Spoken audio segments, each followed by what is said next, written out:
यूं जमीन पर बैठकर क्यों आसमान देखता है, पंखों को खोल जमाना सिर्फ तेरी उड़ान देखता है।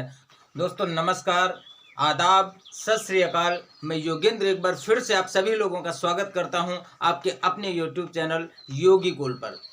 दोस्तों जो वीडियो मैं आज आप लोगों के लिए लेकर आया हूं, ये वीडियो बहुत ही महत्वपूर्ण है। नेटवर्क मार्केटिंग बिजनेस में अगर आप सफल होना चाहते हैं, इस बिजनेस में अगर आप सक्सेस होना चाहते हैं, तो उन लोगों के लिए ये वीडियो बहुत ही महत्वपूर्ण होने वाला है। इस वीडियो को अंत तक देखें। अगर अभी तक आपने इस चैनल को सब्सक्राइब नहीं किया है तो इस चैनल को सब्सक्राइब करिए, बेल आइकन को दबाना बिल्कुल मत भूलिएगा, ताकि मेरा जो भी वीडियो यूट्यूब पर अपलोड हो आप लोगों को सबसे पहले मिले। तो अगर इस बिजनेस में आप काम शुरू करते हैं तो जो सबसे पहली समस्या आएगी आपके सामने, जो सबसे पहला चैलेंज आएगा आपके सामने, वो होगा आपको रिश्तेदारों का विरोध झेलना पड़ेगा। जी हाँ दोस्तों, अगर इस बिजनेस में आप सक्सेस होना चाहते हैं तो आपको इस बिजनेस में अपने ही रिश्तेदारों का विरोध झेलना पड़ेगा। वो लोग आपको सलाह देना शुरू करेंगे कि अरे आप किस काम में फंस गए, अरे आप ये कौन सा काम करने शुरू कर गए, हल्दी मिर्चा धनिया बेचना भी कोई बिजनेस है, ये भी कोई काम है, कितना पैसा आप कमा लेंगे इससे, कितना पैसा आया आपके पिछले 1 महीने में, पिछले 2 महीने में, पिछले 4 महीने में। उस समय हमारे पास कोई जवाब नहीं होता है, क्योंकि नेटवर्क मार्केटिंग बिजनेस एक ऐसा बिजनेस है जो स्टार्टिंग में हमको पैसा नहीं देता है, या देता भी है तो बहुत कम पैसा देता है। दोस्तों ज़्यादातर नेटवर्कर्स अपने रिश्तेदारों की यही सलाह सुनकर टूट जाते हैं और नेटवर्क मार्केटिंग में उनकी आईडी तो लगी रहती है, लेकिन वो इस बिजनेस से आउट हो जाते हैं और 4 से 5 साल बाद वही लोग ये कहना शुरू करते हैं कि मैंने भी नेटवर्क मार्केटिंग बिजनेस किया था, मैंने वो कंपनी करी थी, मैंने वो कंपनी करी थी, मैं उस कंपनी में मैंने काम किया है, 5 साल से उस बिज़नेस में मुझे कुछ नहीं आता है। जबकि हकीकत क्या है कि उन्होंने एक बार सामान खरीदने के अलावा दोबारा रीपरचेज किया ही नहीं। उसके बाद दूसरा रीज़न क्या आता है दोस्तों, इस पड़ोसियों द्वारा मजाक उड़ाया जाना। आप इस बिज़नेस को जैसे ही करना शुरू करते हैं, जैसे ही अपनी पीठ पर बैग लेकर आप लोगों के पास जाना शुरू करते हैं, तो लोग आपको हंसना शुरू करते हैं। नेटवर्क मार्केटिंग में सफलता का जो रोड मैप हमारे दिमाग में होता है, वो हमारे पड़ोसियों के दिमाग में नहीं होता है। और जब हमारे पड़ोसियों द्वारा हमारा मजाक उड़ाया जाता है, तो उसकी वजह से 50 से 60% नेटवर्कर्स इस बिज़नेस को क्विट कर जाते हैं और साल 2 साल बाद वो लोग भी इस बिज़नेस के बारे में बुराइयां करना स्टार्ट करते हैं कि इस बिज़नेस में कोई दम नहीं है, इसमें से पैसा कुछ भी नहीं आता है, यहाँ से कुछ नहीं होने वाला है। मैं 2 साल से नेटवर्क मार्केटिंग में हूँ और मुझे कोई भी इनकम नहीं आ रही। तो दोस्तों अपने पड़ोसियों की सलाह से हमें बिल्कुल भी घबराना नहीं है। पूरे पेशेंस के साथ, पूरे धैर्य के साथ इस बिजनेस का नॉलेज हमको लेना है, क्योंकि अगर इस बिजनेस का हमारे पास बेहतरीन नॉलेज होगा तो पड़ोसी नहीं पूरा संसार हमारे खिलाफ हो जाए, हम इस बिजनेस को छोड़ने वाले नहीं हैं। उसके बाद तीसरा रीज़न है इस बिजनेस में फेल होने का, कि दोस्तों द्वारा खिल्ली उड़ाया जाना। क्योंकि जिन लोगों ने हमारा हमेशा सपोर्ट किया, जिन लोगों ने हमारी हमेशा मदद करी, जब वही लोग हमें हंसना शुरू करते हैं, वही लोग हमको मूर्ख कहना शुरू करते हैं, वही लोग हमको सलाह देना शुरू करते हैं, वही लोग नेटवर्क मार्केटिंग के बारे में गलत सलत बोलना शुरू करते हैं कि ये नेटवर्क मार्केटिंग बेकार है, ये लोगों को ठगने का बिजनेस है, ये लोगों को मूर्ख बनाने का धंधा है।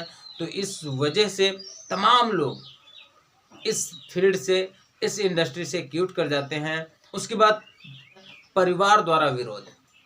दोस्तों जब किसी के द्वारा हम नेटवर्क मार्केटिंग बिजनेस का प्लान देखते हैं, तो वो बात हमारे समझ में आती है कि इस बिजनेस से हमें फ्यूचर में क्या मिल सकता है, जबकि हमारे परिवार वालों को इस बारे में कोई भी नॉलेज नहीं होता है। जब हम नेटवर्क मार्केटिंग में काम करना शुरू करते हैं, तो हमारा परिवार हमारे विरोध में खड़ा हो जाता है कि आप जो काम करते थे वो उस काम में क्या बुराई है।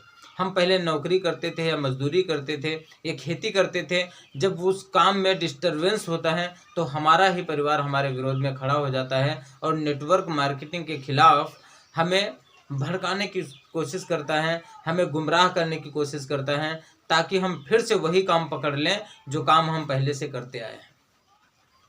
तो दोस्तों किसी ने कहा है कि अगर आप जिंदगी में सफल होना चाहते हैं तो कोई नया काम करिए, क्योंकि जिस काम को आप तमाम सालों से कर रहे हैं, अगर उसमें सफलता होती तो आप अब तक सफल हो चुके होते।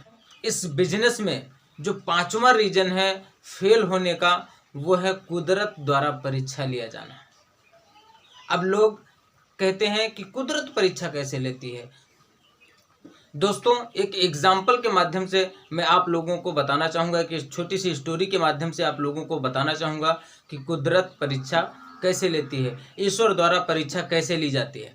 दोस्तों, एक घटना आपने रामचरितमानस में सब लोगों ने पढ़ी होगी कि शाम को पूरे अयोध्या में घोषणा करवाई गई, पूरे अयोध्या में मुनादी करवाई गई कि कल राम का राज्य तिलक होगा, राज्याभिषेक होगा।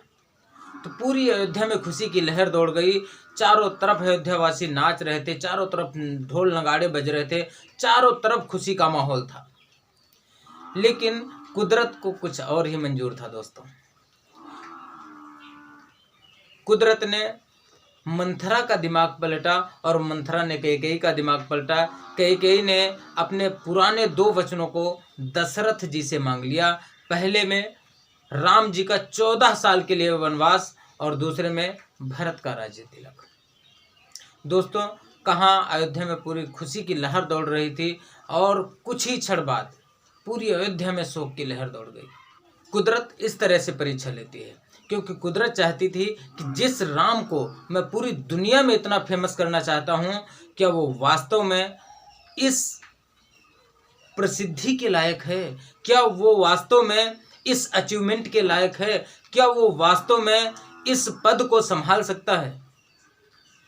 दोस्तों, जब राम जी को बताया गया कि आपके लिए 14 साल के वनवास का आदेश है, तो राम जी अगर चाहते तो सवाल कर सकते थे।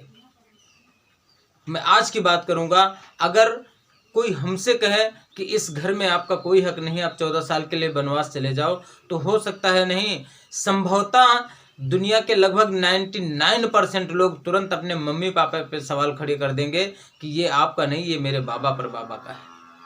जो आपने बनाया हो उसमें मेरा अधिकार मानता हूँ नहीं हो सकता है, लेकिन जो मेरे बाबा पर बाबा का है, मैं वो हक आपसे कोर्ट द्वारा ले लूँगा। दोस्तों, लेकिन भगवान राम ने कोई भी सवाल नहीं किया, कोई भी क्वेश्चन नहीं किया। उन्होंने बस ये पूछा कि जाना कब है। दोस्तों, विधाता जब परीक्षा लेता है तो बहुत बड़ी बड़ी समस्याएं हमारे सामने क्रिएट करता है।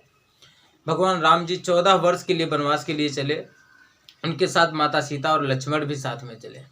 दोस्तों, मैं बताना चाहूँगा कि जिस समय भगवान राम अयोध्या से 14 वर्ष के लिए वनवास के लिए गए, तो जिस समय वो गए उस समय उन्हें राम के नाम से जाना जाता था। लेकिन जब वो 14 साल के बाद, इतनी भीषण तपस्या के बाद जब वो वनवास से वापस आए, तो उन्हें मर्यादा पुरुषोत्तम भगवान श्री राम के नाम से जाना गया।